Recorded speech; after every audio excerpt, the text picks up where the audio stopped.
52. Alyssa. Walking is more like shuffling. They are water zombies. Smoke pours through the trees and onto the road. Are they there yet? They see flames ahead.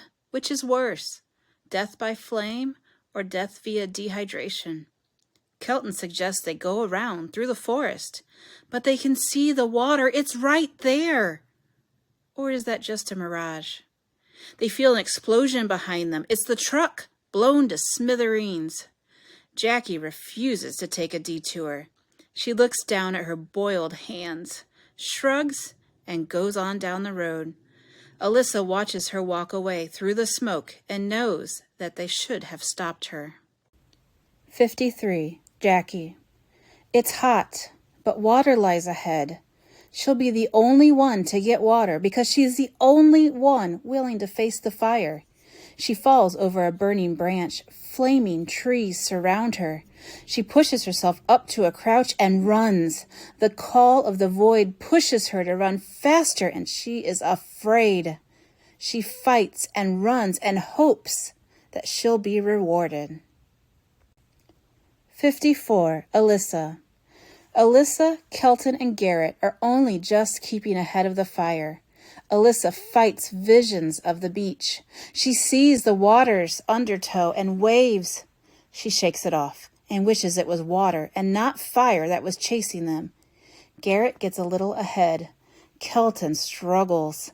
Alyssa feels like she's about to burst into flames, but she makes Kelton keep moving. Alyssa's got her burst of energy now. Kelton starts rambling about getting to the safe room. She screams at him, throws accusations at him, anything to get him moving.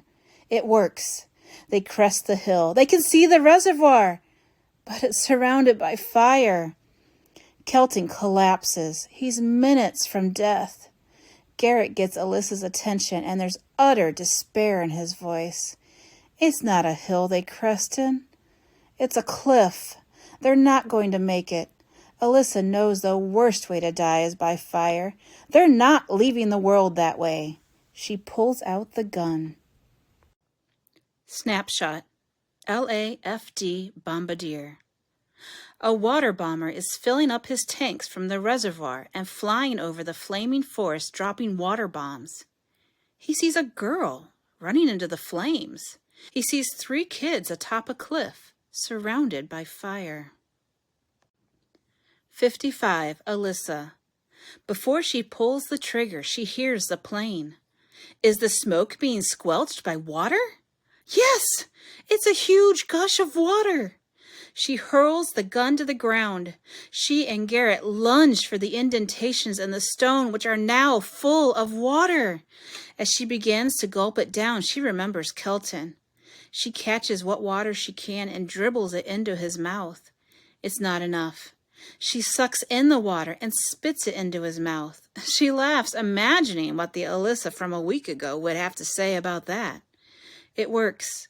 He's conscious. Maybe they won't die today. Snapshot. Disneyland. Saturday, June 25th. It's been 2 weeks since the end of the tap-out, and Disneyland is putting all of its effort into getting life back to normal. The park was trashed during the tap-out.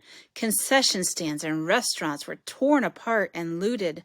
The fountain in Tomorrowland was slurped dry.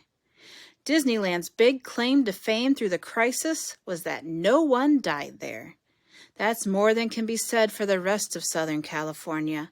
Over 200,000 are dead. 56. Alyssa. Alyssa finds it difficult to shower. She can't stand the sight of water pouring down the drain. Instead, she fills the sink with water and sponges herself clean. She, Garrett, and Kelton were airlifted off the cliff. They were treated for smoke inhalation. Things return to normal. Costco is open and restocked. It's taking longer, though, for people to go back to normal. The kids go back to school. You can't mark the end of an apocalypse until the kids are back at school. 3 teachers and 39 students are dead. Some students just chose not to come back. There's nothing normal about life now. Alyssa finds out her mom was knocked out the night of the riot on the beach. She was trampled, her ribs broken, and lungs punctured. Her dad was arrested for fighting the mob. Mom was safe in the hospital, and Dad was safe in jail. They arrived home before Alyssa and Garrett. Their reunion was indescribable. Uncle Basil made it. Daphne did not. From a news report, Alyssa learns that everyone who played a role in diverting the flow of the Colorado River away from California is being punished, some with murder charges. Garrett fills Kingston's water bowl every day, something he never did before. But Kingston is still gone. Kelton walks in the door like he owns the place, something he does frequently. He goes straight to the TV and switches on a different news station where they see Henry. He's bragging about all of his heroic efforts that he could not have possibly done. They find out Henry is 8th grade. 8th grade! Kelton's parents are divorcing, and their house is for sale. His dad destroyed every last gun. Kelton is struggling with the fact that he committed murder. Alyssa assures him he did what he had to do, and she forgives him. They consider their futures and have fun speculating. Will they end up together? Maybe someday?